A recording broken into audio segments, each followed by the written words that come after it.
आगतम स्वागतम सुस्वागतम. आगतम स्वागतम सुस्वागतम. सर्वप्रथम परक्यांनाही आपलंसं करतील अशी काही गोड शब्द असतात. त्या शब्दांनाही कोडं पडावं अशी काही गोड माणसं असतात. आणि किती मोठं भाग्य असतं जेव्हा ती गोड माणसं ही आपली असतात. आणि अशा जमलेल्या सर्व माणसांना सहर्ष व हार्दिक शुभेच्छा. ज्या अर्थी कोविड-19 विषाणूंच्या संसर्गाचा प्रादुर्भाव झपाट्याने वाढतोय त्या अर्थी आपत्कालीन उपाययोजनेचा भाग म्हणून याही वर्षी कोरोना जनजागृती हा विषय सध्या चालू असलेल्या युवा सप्ताहामध्ये सावित्रीबाई फुले पुणे विद्यापीठाने दिलेल्या परिपत्रकामध्ये नमूद आहे. आपल्याला विशेष वाटेल की 1 डिसेंबर 2019 पासून ते आज तागायत 3.71 करोड कोरोना केसेस देशभरात झालेले आहेत. तर जगभरात 32.8 करोड कोरोना केसेस झालेले आहेत. दुर्दैवी गोष्ट अशी आहे की 4.86 लाख देशभरात तर 55.4 लाख जगभरात लोक कोरोनामुळे मृत्युमुखी पावले आहेत. राज्यभरात 71 लाख तर 71 लाख कोरोना केसेस तर 1.42 लाख लोक मृत्युमुखी पडले आहेत. ही सर्व आकडेवारी पाहिल्यानंतर या विषयाचे गांभीर्य किती असणं गरजेचं आहे हे लक्षात येतेच.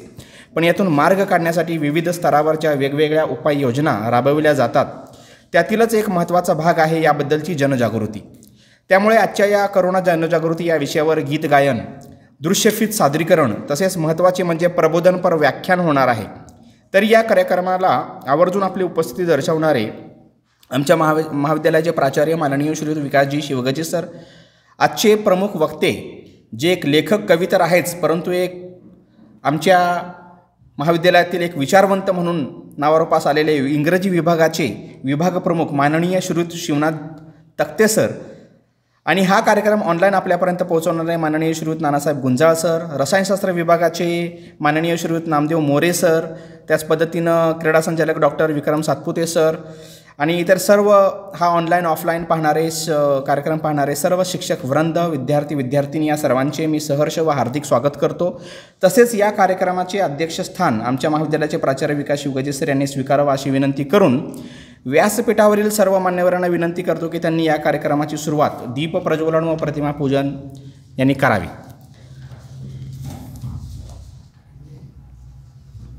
या युवा सप्ताहामध्ये एकूण 9 विषय 8 विषय विद्यापीठाकडून देण्यात आलेले होते आणि त्यातील आजचा हा 5वं पुष्प गुंफलं जाणार आहे. आणि आज आपल्याला जे प्रमुख वक्ते म्हणून लाभलेले आहेत माननीय श्रीयुत शिवनाथजी तक्ते सर आणि आमच्या महाविद्यालयाचे प्राचार्य माननीय श्रीयुत विकासजी शिवगजे सर हे दीप प्रज्वलन व प्रतिमा पूजन करत असताना पहिल्या दिवशी आपण स्वामी विवेकानंदांचे विचार व आजचा युवक, त्यानंतर स्वच्छ व स्वस्थ भारत अभियानाकरिता युवक, त्यानंतर मतदार जनजागृती, कोरोना जनजागृती, माझा गाव कोरोनामुक्त गाव या विषयावर आजचं हे व्याख्यान आणि त्यानंतर उद्या वित्तीय साक्षरता अभियान, त्यानंतर प्लास्टिक कचरा निर्मूलन आणि युवकामधील वैज्ञानिक दृष्टिकोन अशा विविधांगी विषयावरती श्री साईबाबा महाविद्यालय शिर्डी येथील प्राध्यापक आपल्याला दररोज प्रबोधित करत असतातच. परंतु आज खरा कोरोना जनजागृती हा विषय जो आपल्याला बसताना, उठताना, झोपताना, चालताना कधीही दरवेळेला हा मागील 2 वर्षापासून या कोरोनानं अख्ख्या जगभर नुसता थैमान मांडलेला आहे आणि याची जनजागृती विविध अशा माध्यमातून आपण करणार आहोत. तसंच या कार्यक्रमाची ही सुरुवात आपण नेहमीप्रमाणेच प्राध्यापक नानासाहेब गुंजाळ सर यांच्या स्वरचित गीत गायनानं करणार आहोत. रोज विषयानुरूप एक गीत तयार केलं जातं, एक दृश्यफित तयार केली जाते आणि व्याख्यानही आपल्याला दिलं जातं. वेगवेगळ्या अशा माध्यमातून आम्ही येथे प्रबोधन देण्याचा पूर्ण निरतिशय प्रयत्न करत आहोत. तरी मी आमचे मित्र प्राध्यापक नानासाहेब गुंजाळ सर यांना विनंती करतो की त्यांनी आपल्या गीत गायनातून कोरोना जनजागृती करावी. धन्यवाद.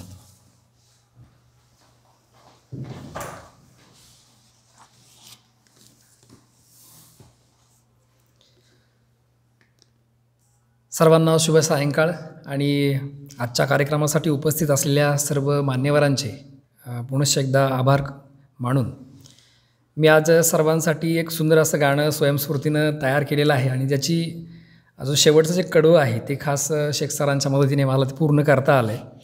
ह्या गाण्याची जी चाल आहे ती पारंपरिक गीतातलीच आहे, जी तुमच्या सुरुवातीच्या पहिल्या ओळीतच लक्षात येईल. तर सादर करतोय, कोरोना महामारीची साथ, असं या गीताचं टायटल आहे. करोना महामारीची साथ माणसं माराया लागली, करोना महामारीची साथ माणसं माराया लागली, तवा जाग झालं लोक लस घ्यायला लागली, तवा जाग झालं लोक लस घ्यायला लागली. करोनाची होता लागन तू फिरू नको रे, लाव मास्क तोंडाला काळजी स्वतःची घे रे. करोनाची होता लागन तू फिरू नको रे, लाव मास्क तोंडाला काळजी स्वतःची घे रे. वेळ मरणाची आल्यावर लोक घाबराया लागली, वेळ मरणाची आल्यावर लोक घाबराया लागली, तवा जाग झालं लोक लस घ्यायला लागली, तवा जाग झालं लोक लस घ्यायला लागली.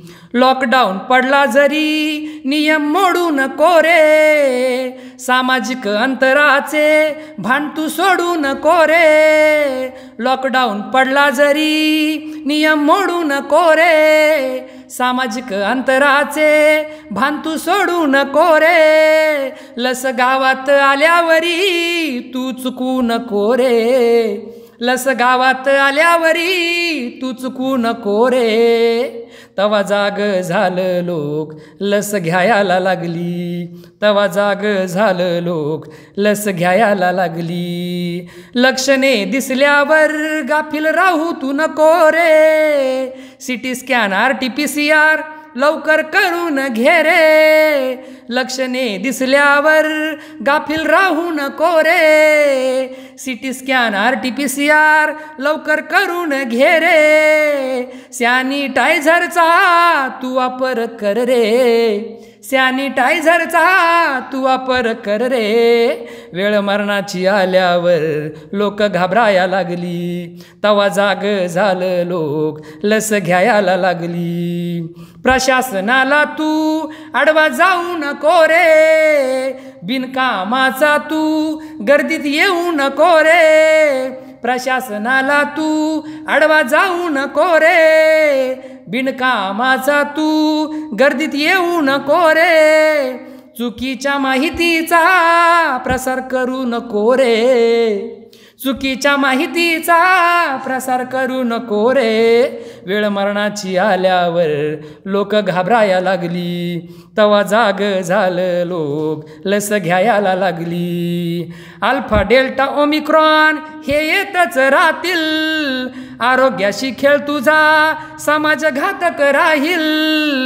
अल्फा डेल्टा ओमिक्रॉन हे येतच राहतील, आरोग्याशी खेळ तुझा समाज घातक राहील. मानवाच्या वंशाला तू तारक हो रे, मानवाच्या वंशाला तू तारक हो रे. वेळ मरणाची आल्यावर लोक घाबराया लागली, तवा जाग झालं लोक लस घ्यायला लागली. यानंतर शेवटचं अतिशय सुंदर असं कडवं आहे, ज्याला आपण बोलतो की फ्रंटियर वॉरियर जे होते, ज्यांनी खूप चांगल्या पद्धतीने मागच्या वर्षी सर्वांना आपल्याला कोरोनातून बाहेर काढण्याचा खूप चांगला प्रयत्न केला, त्यांच्यासाठीचं शेवटचं कडवं आहे. तू योद्धा तू सारथी, तूच आमचा महारथी, तूच आमचा आहे साथी, विळखा तुझ्याच कामाथी. कोण म्हणे तुला डॉक्टर, कोण म्हणे जीवनसाथी, किती जन्म घेऊ आम्ही ऋण तुझं हे फेडाया, किती जन्म घेऊ आम्ही तुझं ऋण हे फेडाया. वेळ मरणाची आल्यावर लोक घाबराया लागली, तवा जाग झालं लोक लस घ्यायला लागली. करोना महामारीची साथ माणसं माराया लागली, करोना महामारीची साथ माणसं माराया लागली. तवा जाग झालं लोक लस घ्यायला लागली, तवा जाग झालं लोक लस घ्यायला लागली, तवा जाग झालं लोक लस घ्यायला लागली. धन्यवाद.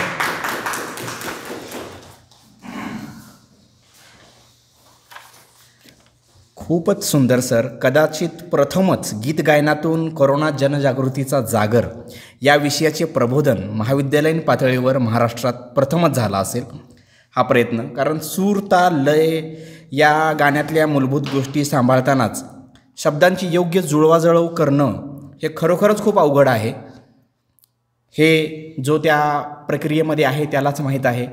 आणि ही एक तारेवरची कसरत आहे. ऐकताना आपल्याला सोपं वाटतं, परंतु त्या योग्य चाली बसवणे, ते चालीत बसवणे, ते शब्दांची निर्मिती करणं, त्याचं यमक शोधणं वगैरे या सर्व गोष्टी आपण लिलिया पार पाडलेल्या आहेत नेहमीप्रमाणेच. आता खरोखरच आम्हाला उद्याचा वित्तीय साक्षरता आणि त्यानंतरच असणारे असे अवघड विषयसुद्धा, त्याच्यावरती सुद्धा गीत गायन कशा पद्धतीनं सर करतील याबद्दल उत्कंठा असेलच. चला तर आपण आता या कार्यक्रमाचे स्वरूप आणि हेतू जाणून घेण्यासाठी प्रस्तावने स्वरूपात मी विनंती करतो आमचे रसायनशास्त्र विभागाचे प्राध्यापक माननीय श्रीयुत नामदेव मोरे सर की आपण या कार्यक्रमाचा हेतू प्रास्ताविक रूपात विशद करा. धन्यवाद सर. आज आपल्या श्री साईबाबा महाविद्यालयामध्ये पुणे विद्यापीठ तसेच राष्ट्रीय सेवा योजनेच्या अंतर्गत आपण युवा सप्ताह साजरा करतो आहे. आज युवा सप्ताहानिमित्त हे आज 5वे पुष्प आहे आणि या 5व्या पुष्पाच्या 5वं पुष्प गुंफण्यासाठी आपल्याला या ठिकाणी व्याख्याते लाभलेले आहेत आपल्या महाविद्यालयातील इंग्रजी विभागाचे प्राध्यापक शिवनाथ तक्ते सर. तर सरांचा हा 5व्या पुष्पासाठी विषय आहे कोरोना जनजागृती व माझा गाव कोरोनामुक्ती. तर आज आपल्या हा जो विषय सरांना दिलेला आहे तो विषय आपल्या सगळ्यांच्या जिव्हाळ्याचा आहे. या कोरोनामुळे आपल्या अवतीभोवती आपल्या जवळचे नातेवाईक, मित्र, परिवार असे अनेक जण आपण या महामारीत आपण त्यांना हरवलेलं आहोत आणि त्यामुळं या विषयाची जनजागृती होणं हे फार महत्त्वाचं आहे. आणि या महत्त्वाच्या विषयासाठी आपल्याला जे वक्ते लाभलेले आहेत हे स्वतः एक साहित्यिक आहेत. त्यांनी अनेक आंतरराष्ट्रीय भाषेमध्ये त्यांच्या पुस्तकांचं भाषांतरसुद्धा केलेलं आहे. आणि असे आपल्याला व्यक्ती लाभल्याबद्दल मी महाविद्यालयाच्या वतीने त्यांचे आभार मानतो आणि मी या ठिकाणी माझं प्रास्ताविक थांबतो.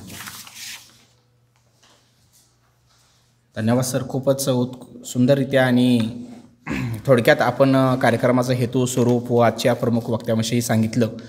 आपण गीताच्या स्वरूपात कोरोना जनजागृती अनुभवली, त्या पद्धतीनं आता शाब्दिक स्वरूपात प्रास्ताविक रूपातसुद्धा कोरोना जनजागृतीचं आजचा जो काही दिवस आहे त्याबद्दलची माहिती आपण जाणून घेतली. आता एक 2.5 मिनिटांची एक छोटीशी दृश्यफीत आहे ज्यामधून सुद्धा आम्ही कोरोना जनजागृती करण्याचा आणि याचा प्रचार आणि प्रसार करण्याचा प्रयत्न करत आहोत. तर मी मान्यवरांना विनंती करतो की आपण पुढं स्थानापन्न व्हावं.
Hello friends, I am Professor Mobin Sheikh.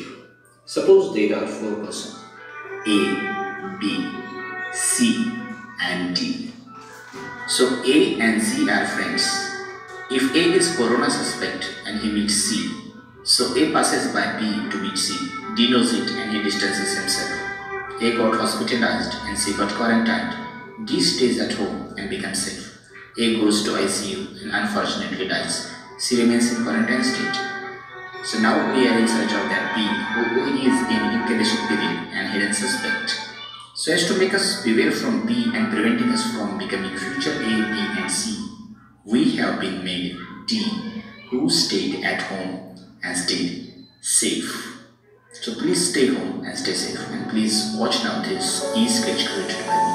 Thanks a lot.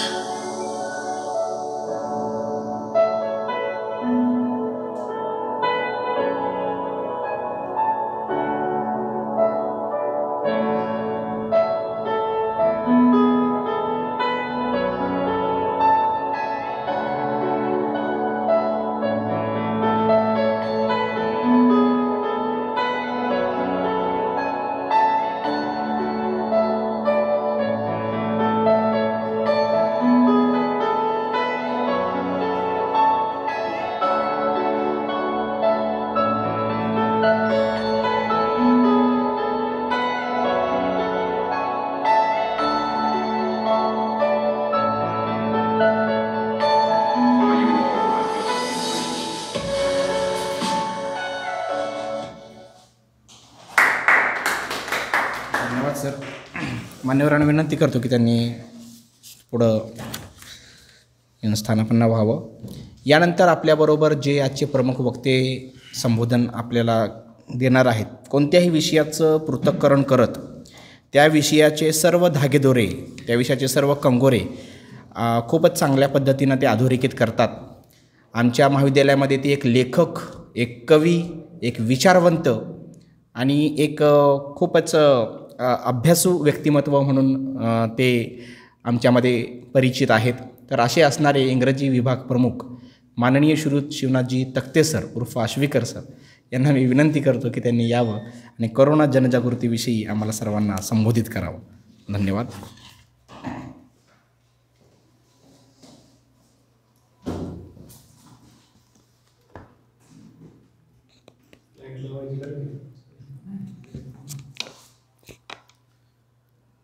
Savitribai Phule Pune विद्यापीठ पुणे, राष्ट्रीय सेवा योजना आणि श्री साईबाबा महाविद्यालय शिर्डी यांच्या संयुक्त विद्यमाने आयोजित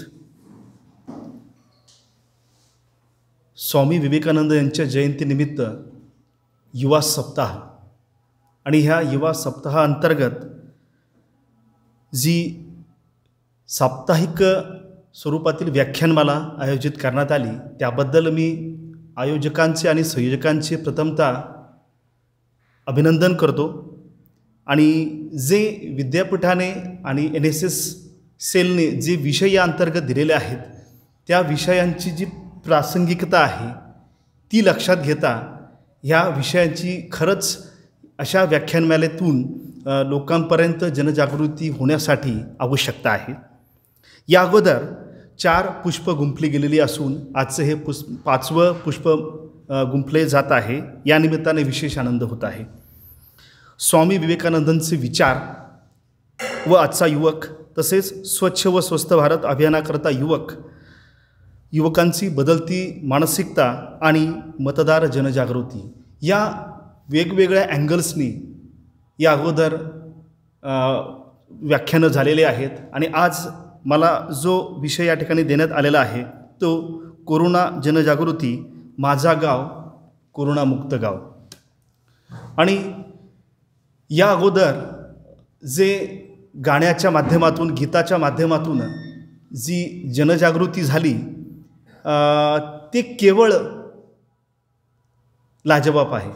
कारण त्या माध्यमातून जी तळागाळापर्यंत जी जनजागृती होते तसं दुसरं प्रभावी माध्यम शोधून सापडणार नाही. त्याचप्रमाणे मुबीन शेख सर यांच्या माध्यमातून जे एक PPTच्या माध्यमातून, व्हिडिओ प्रेझेंटेशनच्या माध्यमातून जो अवेअरनेसचा त्या ठिकाणी जो मूलमंत्र जो घेता येईल ह्याही गोष्टी अत्यंत महत्त्वपूर्ण आहेत हे मी या ठिकाणी नमूद करू इच्छितो. आणि यानंतर मी माझ्या विषयाला या ठिकाणी सुरुवात करत आहे. आपण सर्वप्रथम खेड्यांचा या ठिकाणी विचार करणार आहोत, कारण माझा गाव कोरोनामुक्त गाव. तर यामध्ये अगोदर गाव संकल्पना, गाव पातळी आणि गावाचं नेमकं उकल काय आहे आणि गावात असं काय आहे की जे शहरात नाही किंवा इतर दुसऱ्या परिसंस्थेत नाही, ते सर्व गावात काय आहे. तर खेडी ही आपली स्वयंपूर्ण झाली पाहिजेत, आत्मनिर्भर झाली पाहिजे. त्यामध्ये एक प्रकारची जवळीकता, आत्मीयता, आपलेपणा, साधेपणा हा टिकून राहिला पाहिजे. या उद्देशानं महात्मा गांधीजींनी खेड्याकडे चला हा असा मूलमंत्र दिला, असा उद्देश त्यांनी जो काय प्रस्थापित केला. आणि खेड्यांना एक नवी झळाळी प्राप्त करण्यासाठी म्हणून तो एक त्याच्या मागचा एक उपक्रम आणि त्यामागचं जी आस्था आहे ती समोर आली. पण ज्यावेळेस डिसेंबर 2019मध्ये जे चीनमध्ये आणि इतरत्र जे कोरोनाचे रुग्ण दिसू लागले, त्यांचा जो प्रादुर्भाव होऊ लागला आणि भारतामध्येही त्यानंतर जे पहिला रुग्ण आढळला गेला, दुसरा रुग्ण आढळला गेला आणि 22 मार्च 2020 साली ज्यावेळेस आपल्या देशाचे माननीय पंतप्रधान नरेंद्रजी मोदी यांनी जनता कर्फ्यू घोषित केला आणि 24 तारखेपासून 24 मार्च ते 16 एप्रिल या दरम्यान 21 दिवसांचं पहिलं लॉकडाऊन सुरू झालं. आणि त्यामध्ये मग निर्बंध, मग आणखी सक्त निर्बंध आणि काटेकोर निर्बंध आणि त्यापेक्षाही आणखी कडक सक्त कारवायापर्यंत ज्यावेळेस आपण आलो त्यावेळेस ते आपल्या सर्वांनाही ह्या गोष्टी नवीन होत्या, आव्हानात्मक होत्या, चॅलेंजिंग होत्या. या दरम्यान बऱ्याचशा लोकांना जॉब जाणं, आर्थिक विवंचनेमध्ये येणं अशाही संकटांना तोंड द्यावं लागलं. आणि म्हणून त्याचे रोगाच्याही वेगळ्या कक्षेमध्ये किंवा रोगाच्या बाहेर जाऊन सामाजिक, आर्थिक या स्वरूपात मोठा लॉस, मोठा सोस त्यांना शोधावा लागला. आणि मग स्वतःला सुरक्षित करण्यासाठी, स्वतःला सेफ करण्यासाठी, स्वतःचे 2 वेळची रोजीरोटी मिळवण्यासाठी त्यांनी गावाकडे आगमन करायला सुरुवात केली. आणि मग ते लोकांचे जे काही मोठमोठे जथ्थेच्या जथ्थे हे रस्त्यानं गावाकडं जाताना आपण अनुभवले, पाहिले.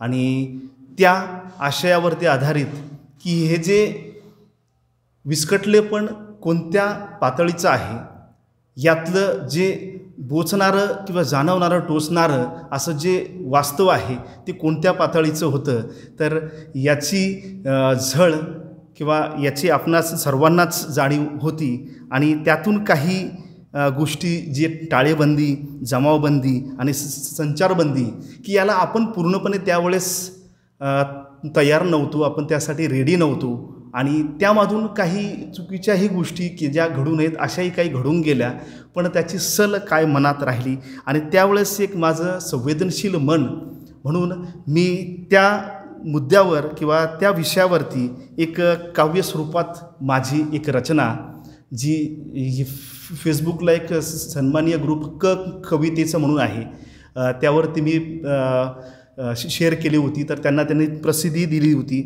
तर पाय ही माझी रचना मी तुमच्या समोर सादर करतो. जळतो आहे माथ्यावर सूर्य कोपिष्ट मुद्रेनं, जळतो आहे माथ्यावर सूर्य कोपिष्ट मुद्रेनं, आणि तापलाय रस्ता उघळू लागलंय डांबर भय तालावर. महानगरीय मख नजरा झेलत वाळत घातलेल्या आयुष्याचे उसवलेले गेलेले अस्तर दुनायचा विचार करत करत घर गाठायची मनसा बाळगून पाय पाठ पोट सावरून विस्कटलेले निरीच्छ जथ्थे.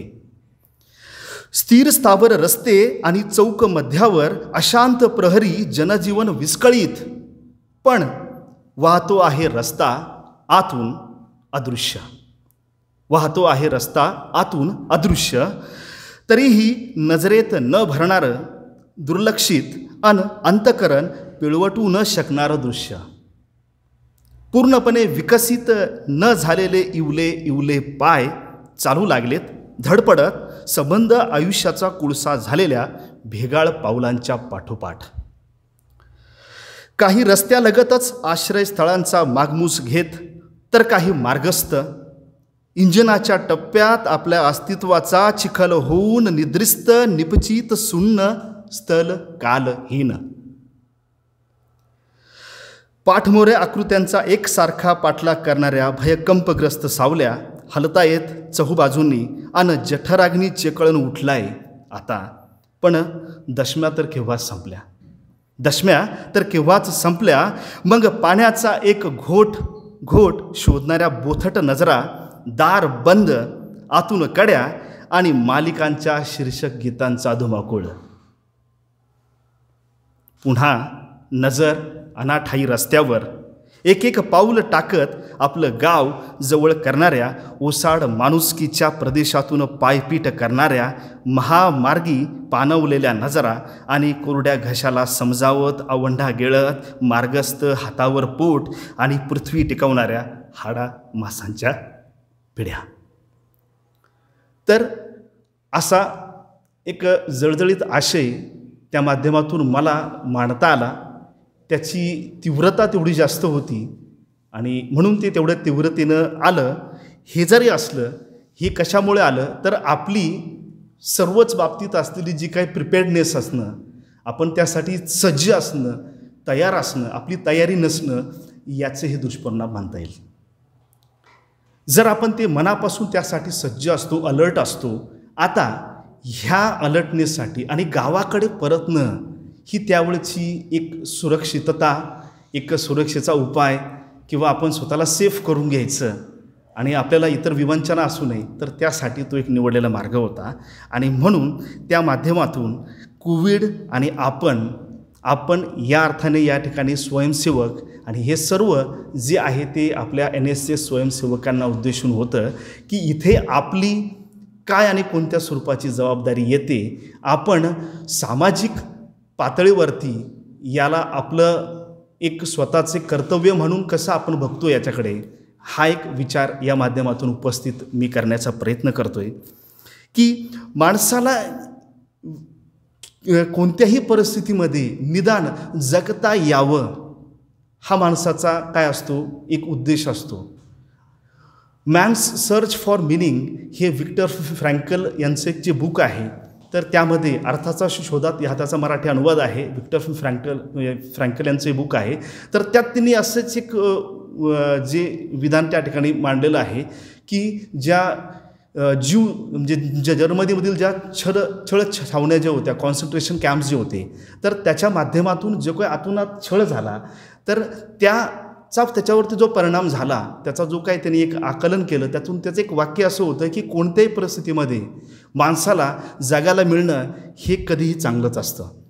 तरी या लॉकडाऊन असेल, टाळेबंदी असेल, जमावबंदी असेल किंवा संचारबंदी असेल, हे निर्बंध आपल्याला जाचक वाटतील, पण याच्या मागची पार्श्वभूमी आपण समजून घेतली पाहिजे.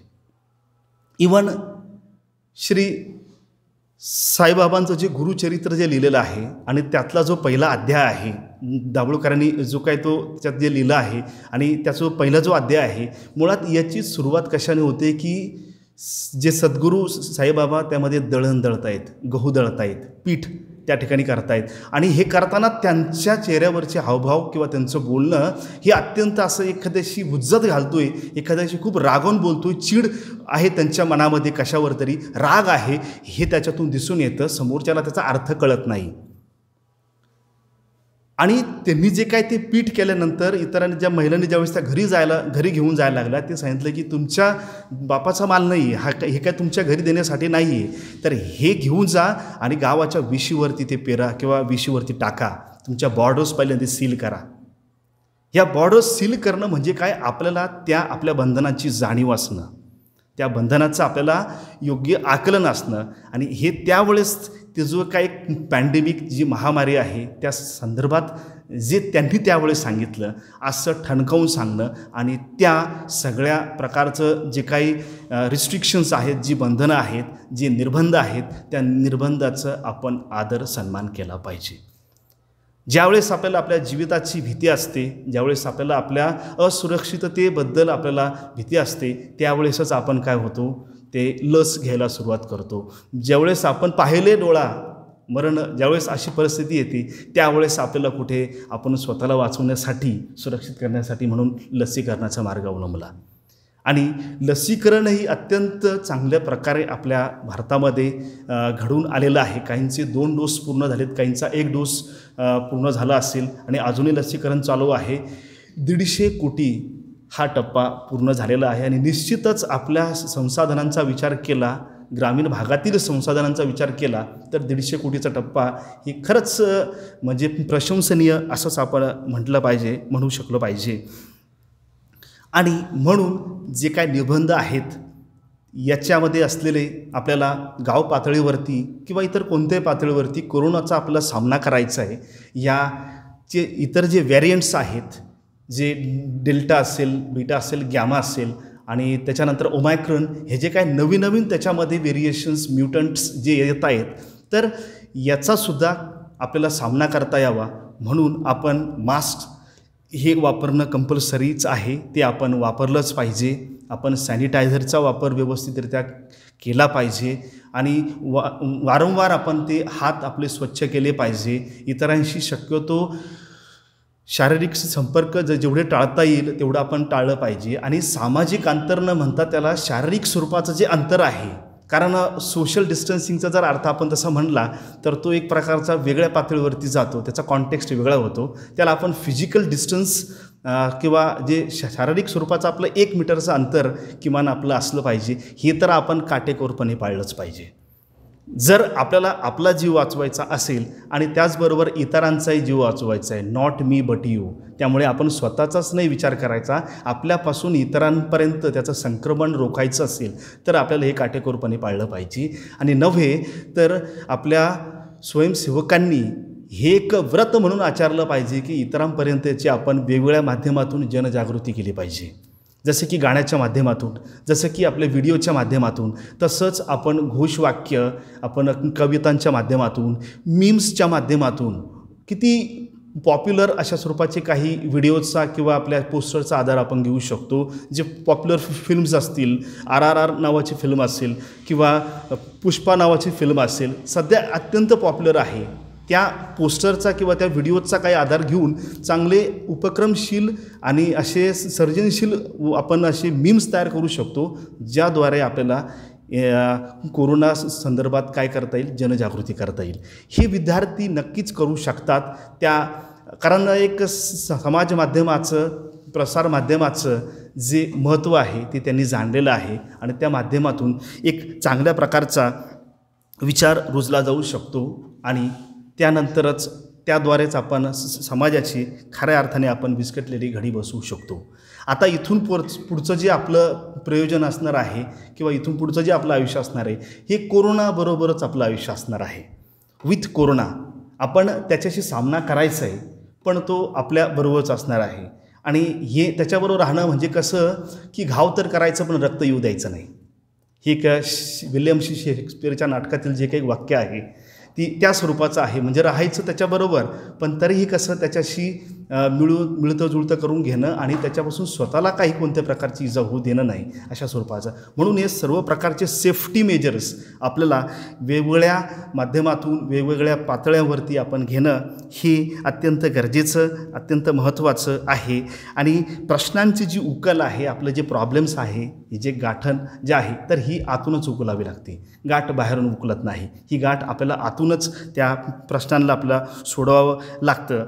या ज्या पॅन्डेमिक, एपिडेमिक, प्रसारजन्य रोगांची भयावहता लक्षात आपण घेतली पाहिजे आणि त्यामुळे आता आपण जरा थोडं जागं झालं पाहिजे, सज्ज झालं पाहिजे आणि वेळोवेळी प्रशासनानं, स्थानिक प्रशासनानं आणि जे आपले कोरोना वॉरियर्स आहे त्यांना मदत करून जे काही स्टँडर्ड ऑपरेटिंग प्रोसिजर्स आहेत, SOPs ज्या जाहीर केल्या जातात त्याचा आपण सन्मानपूर्वक आपण अवलंब केला पाहिजे आणि त्यात जे काही इथलं जे नियम आहे त्याप्रमाणे मास्क म्हणजे मुखपट्टी वापरणं असेल, इतरांपासून 1 मीटरचं अंतर राखणं असेल, गर्दीच्या ठिकाणी अतिशय गजबजलेल्या ठिकाणी जाताना विशेष काळजी घ्यायची आहे, कुणाला शक्यतो स्पर्श होणार नाही अशा ठिकाणी आणि तिथून आल्यावरती आपण व्यवस्थित आपले हात आणि इतर सर्व आपलं सॅनिटाईज करून घेणं हे अत्यंत महत्त्वाचं आहे आणि ज्याप्रमाणे आपल्याला लसीकरणासाठी स्लॉट्स उपलब्ध झाले आहेत, ज्या वयोगटासाठी उपलब्ध झाले आहेत, तर त्यांनी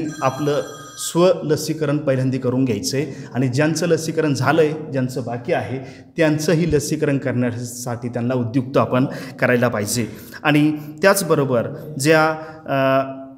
जे काही जमावबंदीबद्दल, संचारबंदीबद्दल जे काय नवीन परिपत्रक पडत असतात तर त्याचाही वेळोवेळी अवलंब केला गेला पाहिजे, काटेकोरपणे पाळलं गेलं पाहिजे आणि लसीकरण मोहीम ही 100% कशी यशस्वी होईल आणि त्याचे ज्या 2 मात्रा ज्या असतील, काही डोसच्या ज्या 2 मात्रा आहेत काही लसीच्या, त्या 2 लसी पूर्ण झाल्या पाहिजेत, सॅनिटायझरचा नियमित वापर झाला पाहिजे, खोकताना, शिंकताना शक्यतो तोंडासमोर नाकासमोर आपण रुमालच धरला पाहिजे, रुमाल वापरला पाहिजे, जेणेकरून त्याद्वारे होणारं जे संक्रमण असेल, इन्फेक्शन असेल ते आपल्याला रोखता येईल आणि हे आपल्याला प्रकाशाने करायचं आहे आणि जसं मी मगाशी म्हटलं की पुढील आयुष्य आणि इथून पुढचं आयुष्य हे कोरोनासोबतच आपलं असणार आहे, कारण जोपर्यंत याला सक्षम उपाय आपल्याला मिळत नाही तोपर्यंत आपल्याला त्याच्यासाठी प्रतिबंधात्मकच आपलं त्याच्याबरोबर आपल्याला करावं लागणार आहे आणि जेव्हा कुणाला असे काही लक्षणं दिसून येतात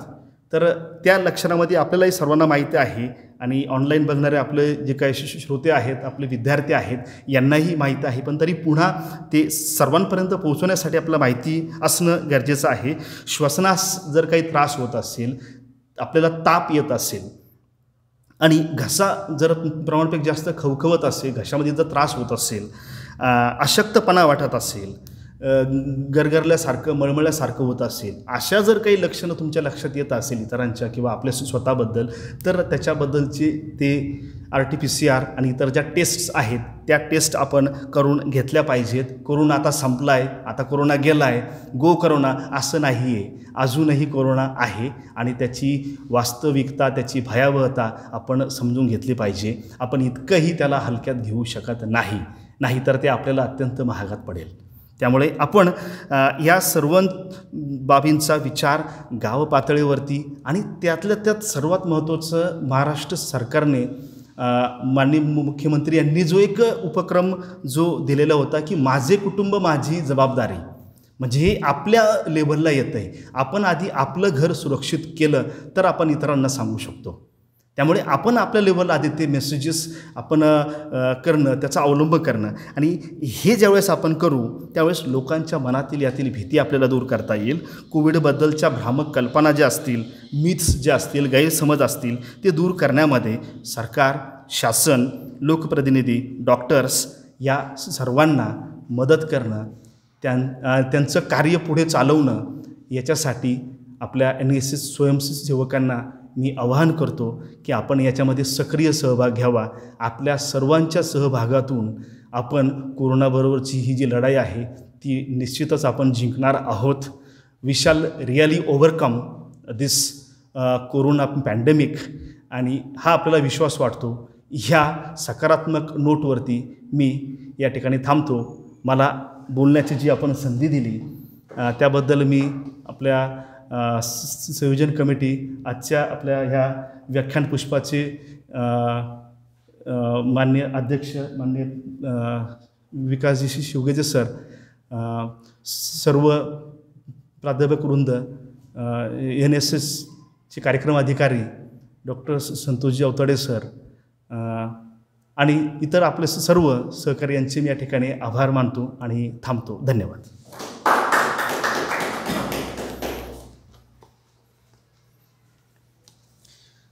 धन्यवाद. धन्यवाद सर. खूपच सुंदररित्या करोना जनजागृती या विषयाच्या वेगवेगळ्या भागावरती प्रकाश टाकत अगदी 24 मार्च ते 16 एप्रिल 2020 या पहिल्या लॉकडाऊनपासून त्यानंतर विस्थापितांची जी झालेली दुरावस्था होती ती आपण काव्यरूपात अत्यंत मार्मिकरित्या शब्दबद्ध केली. आपल्या संवेदनशील मनानं त्याचा खूपच चांगल्या पद्धतीनं ठाव घेतला. त्यानंतर कोरोनाचे वेगवेगळे व्हर्जन्स आपण सांगत असतानाच त्याच्या उपाययोजना तर आपण सांगितलेच, पण सोशल डिस्टन्सिंग हा शब्दप्रयोग न करता फिजिकल डिस्टन्सिंग हा शब्दप्रयोग करावा हा असा सुंदर विचारही तुम्ही या निमित्तानं मांडलेला आहात. प्रश्नांची उकल करत असताना या समस्यांच्या गाठी या बाहेरून नाही तर आतून उकलाव्या लागतात किंवा आतून खोलाव्या लागतात, हा सुंदर असा विचार आपण या निमित्तानं पेरलेला आहात.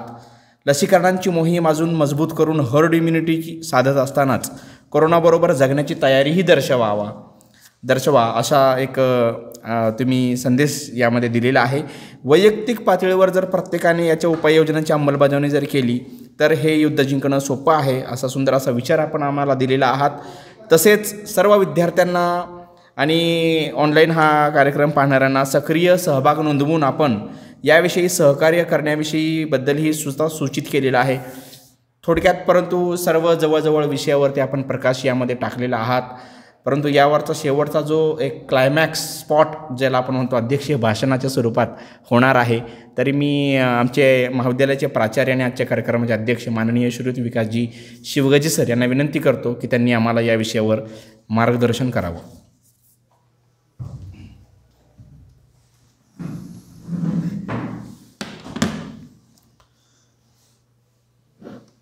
नमस्कार विद्यार्थी मित्रांनो. आज आपल्या या युवा महोत्सवातील पुढच्या पुष्पामध्ये आपण करोना महामारी या विषयावर आपल्या महाविद्यालयातील इंग्रजी विभागाचे प्रमुख प्राध्यापक शिवनाथ तक्ते सर यांचं करोना महामारी या विषयावर मनोगत ऐकलं. गेल्या 2 वर्षापासून आपण या महामारीशी लढत आहोत. लढताना अनेक टप्पे पाहिले. सुरुवातीच्या काळातले खूप भयानक सर्वांना अनोळखी असणारा आजार, या आजारात काय करायचं, कशी काळजी घ्यायची, कोणत्या पद्धतीने जगायचं, सगळे भयभीत झालेले होते. या आजारावर हळूहळू आपण मात करत आत्तापर्यंत आलेलो आहे. आपल्या देशातील 100 कोटीपेक्षा जास्त लसीचे डोस देऊन 150 कोटीपेक्षा जास्त लसीचे डोस देऊन झालेले आहेत पूर्ण.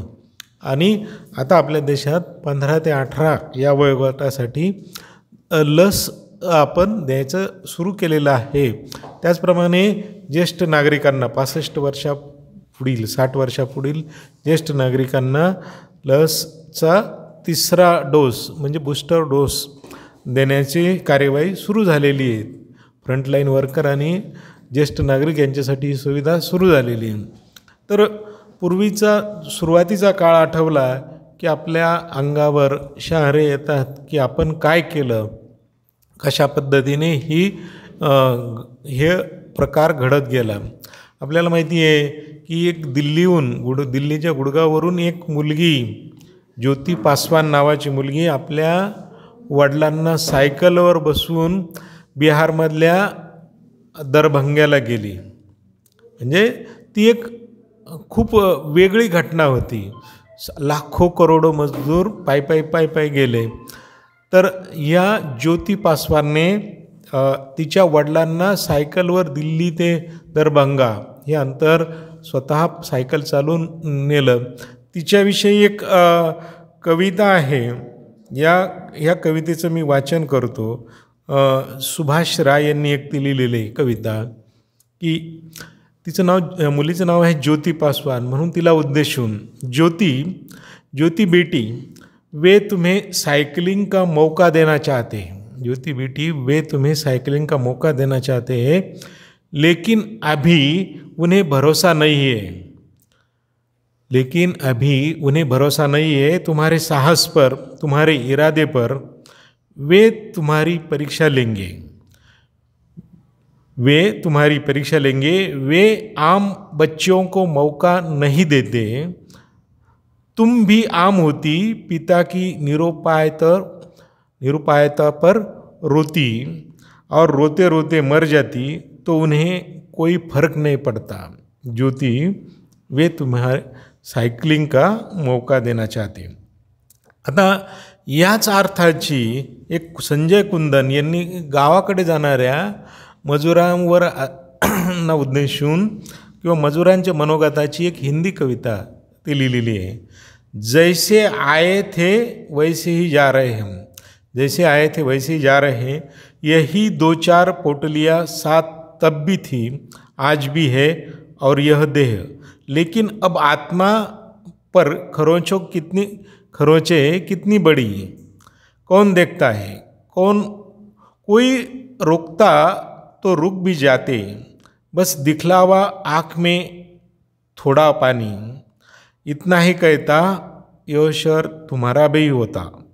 उन्होंने देखा भी नहीं पलटकर जिनके घरों की दीवारें हमने चमकाई, उन्होंने देखा भी नहीं पलटकर जिनके घरों की दीवारें हमने चमकाई, उन्होंने भी कुछ नहीं कहा जिनकी चूड़ियाँ हमने 1300 डिग्री तापमान में कांच पिघलाकर बनाई. किसी ने नहीं देखा एक ब्रश, एक पेचकर, एक रीछ और हथौड़े के पीछे एक हाथ भी है जिसमें खून दौड़ता है, जिसे किसी और के हात की उष्मा चाहिए. या पद्धतीचं. त्याचप्रमाणे आता 65 वर्षावरील नागरिकांना घरातून बाहेर पडू नका असं शासनाने सांगितलं होतं. मग अशा 65 वर्षावरील नागरिकांच्या मनातील व्यथा या कवितेतून मदन कश्यप यांनी मांडलेली आहे.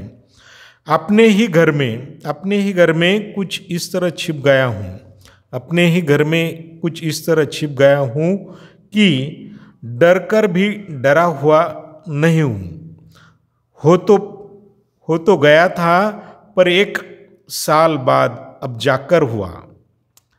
65 के पार होने का एक एहसास जब काल की पनाह में निकलकर कोरोना के हवाले कर दिया गया. एक दौड़ खामोशी मुझे घूरती रहती, बंद कारखानों की उदास बत्तियाँ मानो संध्या का स्वागत करना भूल गई है. अंधेरे की चुप्पी से कहीं ज़्यादा भयावह होती है रोशनी की नीरवता. या पद्धतीने काही त्यावेळच्या व्यथा, सुरुवातीच्या काळातल्या व्यथा ज्या आहेत त्या काही हिंदी कवींनी मांडण्याचा प्रयत्न केला. याच्यावर आपण बरंचसं आता विजय मिळवलेला आहे आणि आता आपण पुढच्या टप्प्यात आलो. आता आपल्याला करोनासोबत आपण जगत आहोत. या ठिकाणी दोन्ही गोष्टी आपण चालू आहे की करोना आणि आपल्याला या ठिकाणी नंतरचे व्हायरस वेगवेगळे, नंतरचा डेल्टा आला, डेल्टा प्लस आला, आता ओमिक्रॉनचा साथ चालू आहे. वेगवेगळे व्हायरस आता आपल्याला शासनाने WHO सगळं सांगितलं की आपल्याला इथून पुढचं आयुष्य अशाच पद्धतीचे वेगवेगळ्या व्हायरसच्या सोबतीने जगायचं, आपल्याला जगायचं. या पद्धतीने आता रडत जगायचं नाही तर हसत जगायचं आहे आणि सर्वांना सामोरं जायचं आहे. अशा पद्धतीने सगळ्या संकटावर आपल्याला मात करीत जगायचं आणि तुम्ही आम्ही सर्वांनी मिळून या संकटावर मात निश्चितच करू अशी अपेक्षा व्यक्त करतो आणि थांबतो. धन्यवाद.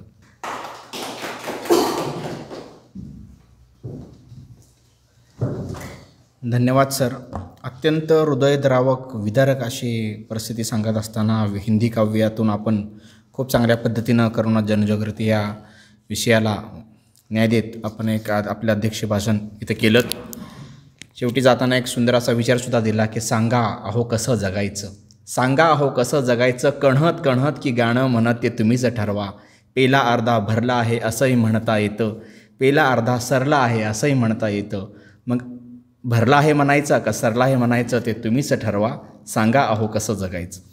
आपण सर्वजण पहिल्यापासून शेवटपर्यंत इथं उपस्थित राहिला. हा महत्त्वाच्या विषयाचं उद्बोधन करत असतानाच आपण जी तोलामोलाची सर्वांनी साथ दिलेली आहे आणि आपण जे उपस्थित राहिलेला आहात याच्या जाणीवा आम्हाला आहेत आणि या जाणीवांचं शब्दस्वरूप म्हणजेच आभार असतं.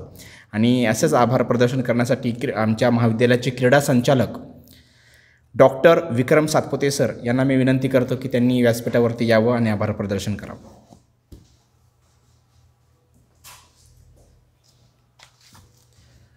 धन्यवाद सर.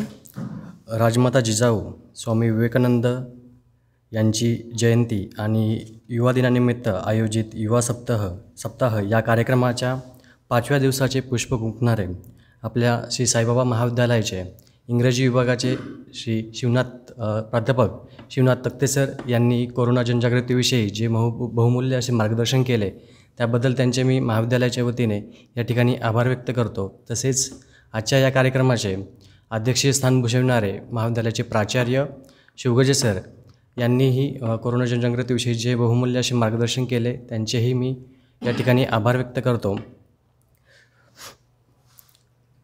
तसेच या ठिकाणी या कार्यक्रमाची प्रस्तावना व्यवस्थितरित्या समजावून सांगणारे प्राध्यापक नामदेव मोरे सर, तसेच आपल्या मंत्रमुग्ध अशा आवाजाने व स्वरचित कडव्याने